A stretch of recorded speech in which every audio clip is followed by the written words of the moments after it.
Hi and welcome to another Watch Geek video. Today we get to spend some time with a Certina DS-8 Moonphase chronograph. I also did a tutorial on how to set up the hands and use the functions on this watch, so if you want to check that out, you can click the link in the corner of the screen.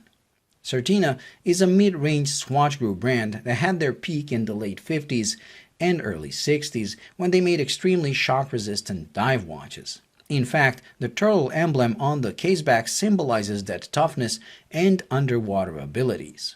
And although their vintage dive watches are what I'm personally interested in, especially the DS-2 PH divers in both 200 and 1000 meter variants, today we look at a modern casual quartz watch, something Certina has become known for in the recent decade.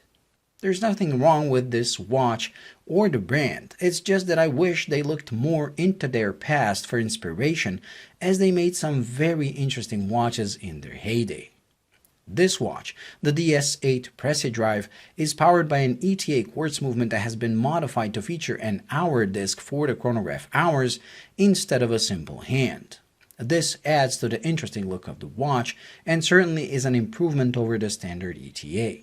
The minutes are displayed using a hand on the same subdial, while the center seconds hand shows the seconds of the chronograph.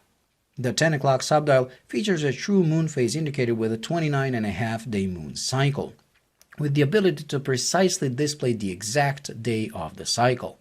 Not only does it increase the precision of the moon phase, but also makes setting it up much easier. The subdial at 6 o'clock displays the running seconds of the main time, and although Certina tried to make it more interesting by hiding the hand and making it visible through these cutouts, I think they kinda messed it up. It's just my personal opinion, but if they made one section of the dial with the inner part cut out and then another section cut out in the outer part, they should have continued that theme, instead of cutting both parts on the lower section, like they ran out of ideas. You might see this as me nitpicking, but I just feel the watch would have looked cooler like that. The date is at 4 o'clock and done in a white disc to simulate the missing hour marker.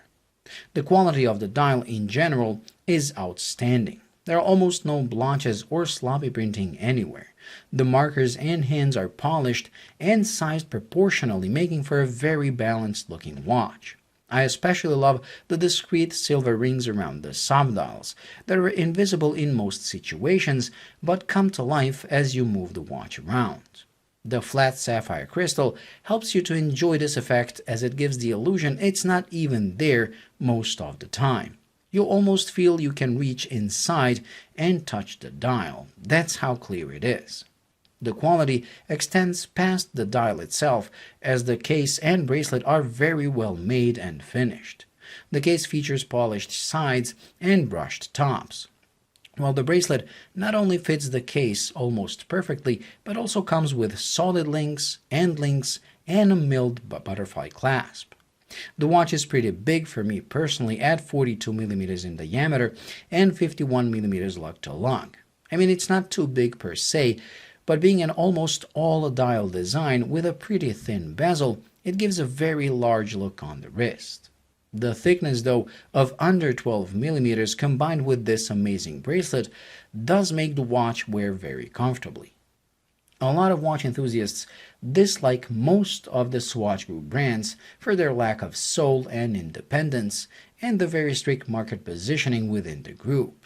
But no matter how much someone dislikes them, one cannot deny they have very high standards of quality, from entry-level to higher-end brands, and this watch certainly shows it. Everything on it is beautifully made and with a certain standard you would expect from a modern, quality timepiece. It may not be horologically interesting to watch people, and I know I personally wouldn't have it in my collection, but I would gladly purchase one as a gift for someone, as I would know that person is getting a high-quality, worry-free watch. If you follow my channel, you know I say that same thing for most Citizen Eco Drive watches, and to me, that is a very high praise for a watch. In comparison, although I personally enjoy and love to death my Seiko 5s or my Sturmansky, I would never buy one as a gift for someone, as there are too many things a regular person who is not into watches would find annoying in their daily wear, while this watch would serve them flawlessly. Well, that's it when it comes to this week's review, so thank you for watching. I hope you enjoyed and found it useful. If you did, please like and subscribe, and until the next video, bye.